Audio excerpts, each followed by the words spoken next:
মর্মাহত আমাদের পার্টি অফিসে কালকে আগুন দেওয়া হচ্ছে।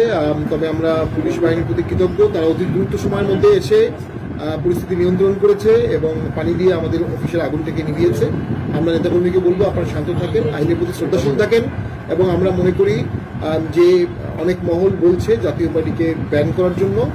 আমরা মনে করি আমরা কোনোভাবেই সন্ত্রাসবিরোধী কোনো কাজ কখনো করিনি। ওই আইনে বা বিশেষ ক্ষমতা আইনে আমাদেরকে ব্যান করা বা আমাদের কার্যক্রম নিষিদ্ধ করার কোনো আইনগত দাবি উঠতে পারে না। পাশাপাশি আরপিওর মধ্যে যে ধারাগুলো আছে, যে কাজগুলো করলে আরপিও একটি নিবন্ধিত দলের নিবন্ধন বাতিল করতে পারে, তার কোনোটার মধ্যে জাতীয় পার্টির কোনো অভিযোগ নেই। এ ধরনের অরাজনৈতিক দাবি যারা তুলছে আমরা মনে করি তারা অযৌক্তিক দাবি তুলছে। আমরা এতে মোটেও ভীত না, সন্তুষ্ট না। আমরা সরকারের প্রতি আশাবাদী, সরকার এই ধরনের ভ্রান্ত দাবির মুখে কোনো ভ্রান্ত পদক্ষেপ নেবে না। আর আমরা জাতীয় পার্টির নেতাকর্মীরা সারা বাংলাদেশে সদা প্রস্তুত থাকবেন।